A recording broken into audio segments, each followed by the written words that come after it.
Hello students, मैं हरकेश प्रजापत आपका स्वागत करता हूं आपके अपने इस YouTube channel Harkesh study centre में। तो आज की हमारी वीडियो जो कक्षा 10 की पहली प्रणाली वास्तविक संख्याएं उसके बारे में हो चुके। इसके हमने जो 3 सवाल थे वो पिछली वीडियो में कर लिए। अगर आपने वो वीडियो नहीं देखी तो उस वीडियो का लिंक आपको वीडियो के डिस्क्रिप्शन में मिल जाएगा, आप वहां से जाकर उसको देख सकते हो। अब बात करते हैं इसके जो अगले सवाल हैं 4, 5, 6, ठीक है, उसके बारे में। और क्वेश्चन है वह है HCF 306,657 बराबर 9 दिया, ठीक है। एचसीएफ इसमें दे रखा है, ठीक है, और हमें क्या करना है, एलसीएम ज्ञात कीजिए, ठीक है। तो हमको एचसीएफ इसने दिया है, क्वेश्चन नंबर 4 है, ठीक है। तो उसने दिया है हमको एचसीएफ 306 और 657 बराबर 9, ठीक है। और हमें ज्ञात करना है एलसीएम 306 और 57 का एलसीएम हो गया करना ज्ञात करना, ठीक है। देखो, जब भी एचसीएफ और एलसीएम की बात आए और दो संख्याओं की बात आए तो उसके लिए हमें बहुत सीधा सा फॉर्मूला है, वो हमको याद रखना चाहिए, ठीक है। तो एलसीएम के लिए हमारे पास सीधा सा फॉर्मूला है, एलसीएम ए कोमा बी बराबर होता है ए गुणा बी बटे जो भी हमको एचसीएफ है, ठीक है, या तो दिया हुआ है या निकालना पड़ेगा, ठीक। इसमें हमको क्या करना है, इसमें हमको दिया हुआ है, ठीक है। ये एलसीएम निकालने का सीधे सीधे फॉर्मूला है, ठीक है। वो भी सिर्फ दो संख्याओं के लिए, ठीक है, ज्यादा संख्याओं के लिए नहीं है, ठीक है। तो देखो, एचसीएफ हमारे पास है ये, ठीक है, ए और बी। ए हमारे पास हो जाएगा 306 और बी हमारे पास हो जाएगा 657, ठीक है। तो लगाओ सूत्र में, एलसीएम 306 657 बराबर ए गुणा बी 306 गुणा 657 बटे HCF 9, ठीक है। ये हमको दिया हुआ है, ठीक है।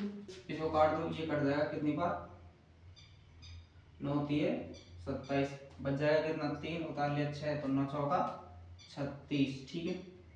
तो ये हो जाएगा 34 गुणा 657, ठीक है।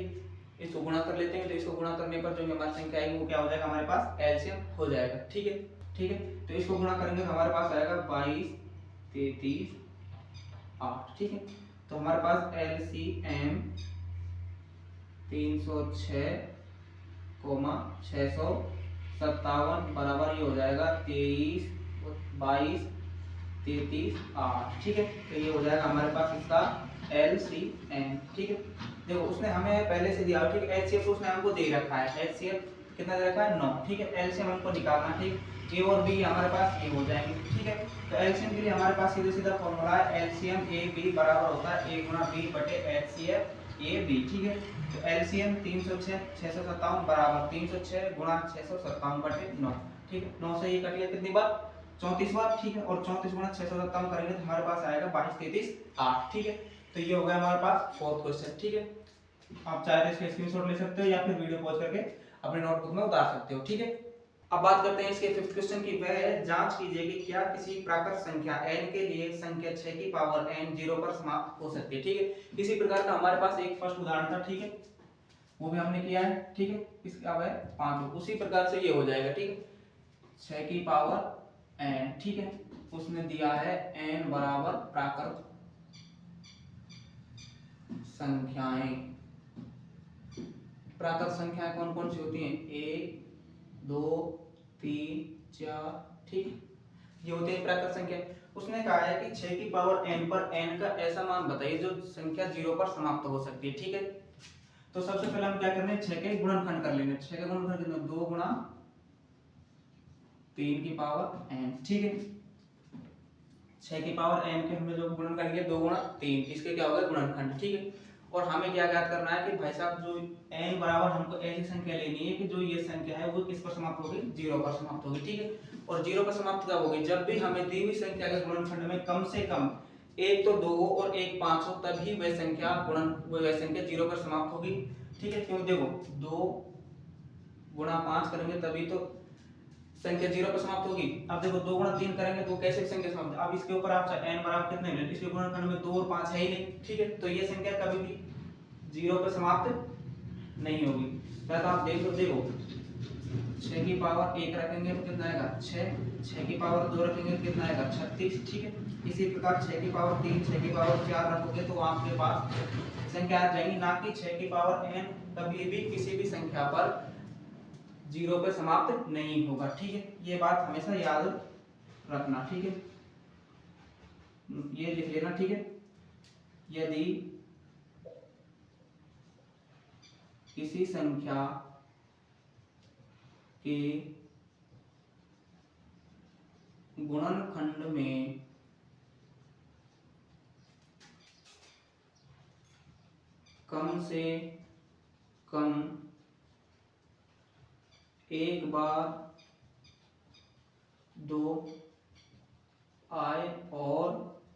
से कम एक बार 2 आए और एक बार ही 5 आए तो वह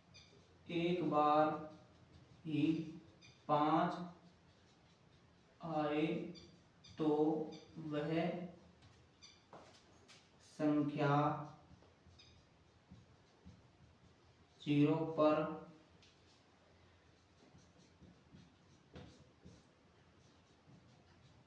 समाप्त होगी,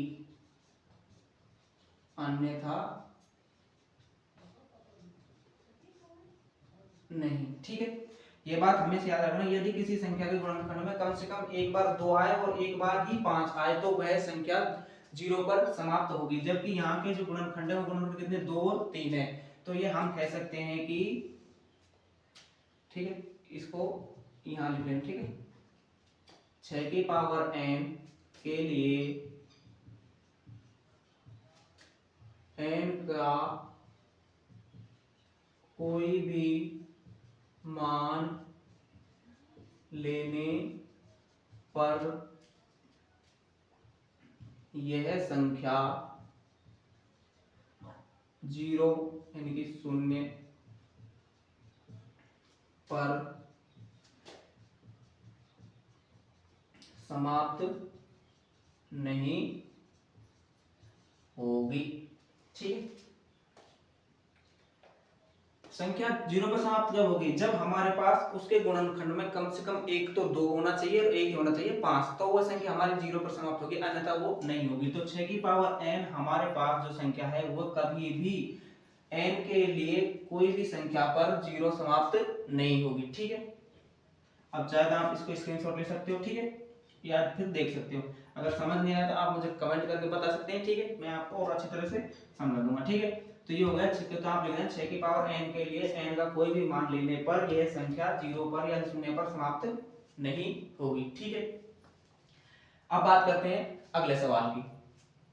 इसके बाद जो इसका नेक्स्ट सवाल है वह 7th वाला, व्याख्या कीजिए कि 7 गुणा 11 गुणा 13 प्लस और 7 गुणा 6 गुणा 5 गुणा 4 गुणा 2 गुणा 1 प्लस 5 भाज्य संख्या क्यों है, ठीक है।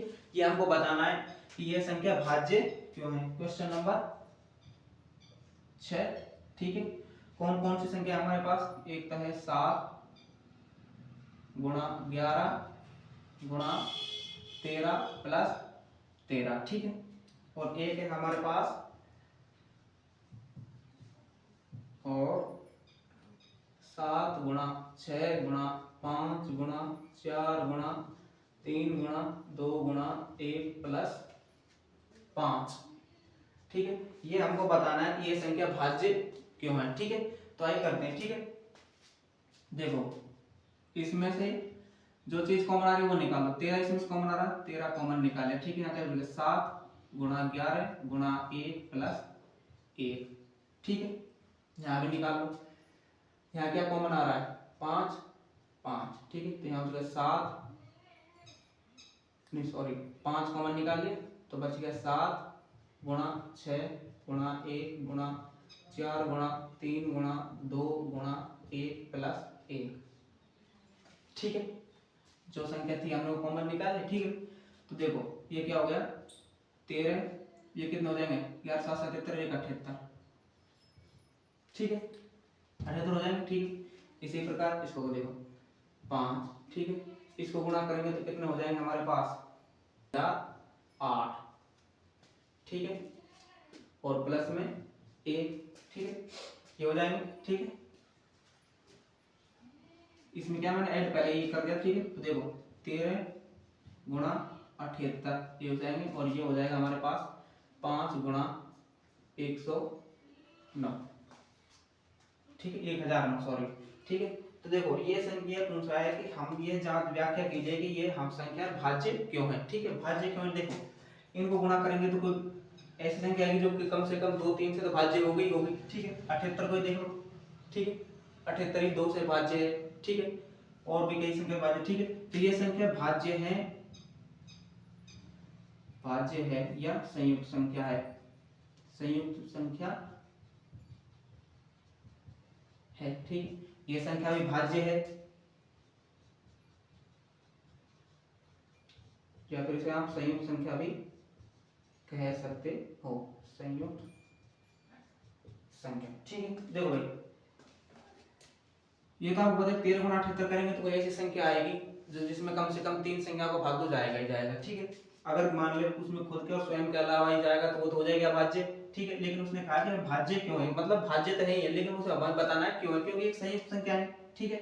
इसी प्रकार ये भी एक संयुक्त संख्या है, इसको गुणा करेंगे तो कम से कम 2 3 संख्या, 3 संख्या हो तो कम से कम भाज्य भाग जाएगा, तो ये भी संख्या क्या हो जाएगी, भाज्य हो जाएगी, ठीक है। इसमें क्या किया था हमने, जो भी संख्या कॉमन थी वो निकाल ली, ठीक है, इसमें भी कॉमन निकाल लिया, ठीक है। तो 11 7 77 78 ये हो गया, ठीक है। तो इनको गुणा करेंगे तो कोई एक संयुक्त संख्या आएगी, ठीक। संयुक्त संख्या मतलब एक संख्या ऐसी आएगी जो भाज्य होगी, ठीक है। ये और इसी प्रकार इनको गुणा किया तो 1008 ये हो गया, और एक ये है तो 1009 हो गया, ठीक है। 5 से गुणा करेंगे तो कोई ऐसी संख्या आएगी जो भाज्य होगी, ठीक है। तो हम बता सकते हैं कि ये संख्याएं भाज्य हैं, क्यों, क्योंकि ये संख्या कैसी है, संयुक्त संख्या है, ठीक है। इसके बाद बात करते हैं इसके अगले सवाल की। इसके बाद जो लास्ट आज सवाल है इसका वह है, किसी खेल मैदान के चारों ओर एक वृत्ताकार पथ है, ठीक है। इस मैदान का एक चक्कर लगाने में सोनिया को 18 मिनट लगते हैं, जबकि इसी मैदान को चक्कर लगाने में रवि को 12 मिनट लगते हैं, ठीक है। मान लीजिए कि वे दोनों एक ही स्थान और एक ही समय पर चलना प्रारंभ करके और एक ही दिशा में चलते हैं, तो कितने समय बाद वे पुनः प्रारंभिक स्थान पर मिलेंगे, ठीक है। देखो भाई ये क्या है, कोई वृत्ताकार पथ है, ठीक है, एक वृत्ताकार पथ है। इस पर क्या है, देखो दो है, ये क्वेश्चन नंबर 7, ठीक है। दो लोग हैं, सोनिया और रवि, ठीक है। ये दोनों क्या कर रहे हैं, एक ही समय पर इस पर चक्कर लगा रहे हैं, एक ही दिशा पर, ठीक है। माना दोनों इस दिशा में चल रहे हैं, ठीक है। यहां से इन्होंने स्टार्ट किया और दोनों दोनों ऐसे ही भाग रहे हैं, ठीक है। तो सोनिया को कितने मिनट लग रहे हैं इस चक्कर लगाने में, ठीक है।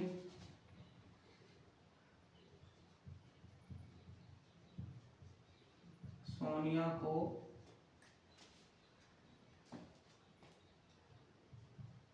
18 मिनट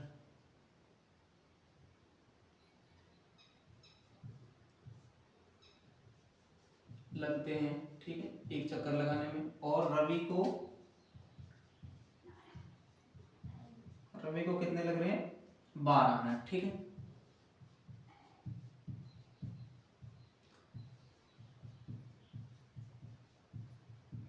ठीक है, ये भाई देखो सोनिया को तो 18 मिनट लग रहे हैं एक चक्कर लगाने में, ठीक है, और रवि को 12 मिनट लग रहे हैं एक चक्कर लगाने में। तो उसने कहा है कि ये दोनों पुनः एक साथ कब मिलेंगे, ठीक है।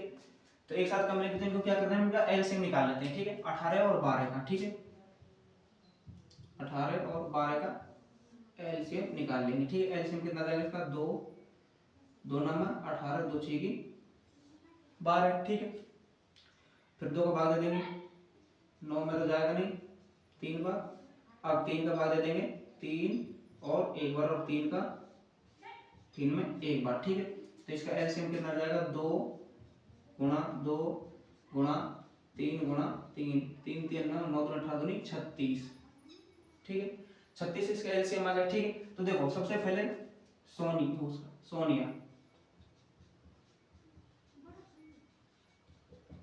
ठीक है, सोनिया कितने लगा दिए, 18 लगा दिए, तो 36 बटे 18, ठीक है। तो जब 2 बार, ठीक है, 2 चक्कर तो इसके हो जाएंगे, ठीक है, ठीक है। और रवि के कितने हो जाएंगे, रवि 12 मिनट में लगा रहा है, ठीक है। तो रवि के हो जाएंगे 36/12, ठीक है। तो 12 थी 36, 3 चक्कर, ठीक है। तो ये दोनों पुनः स्थिति में तब मिलेंगे जब सोनिया के चक्कर तो हो जाएंगे 2,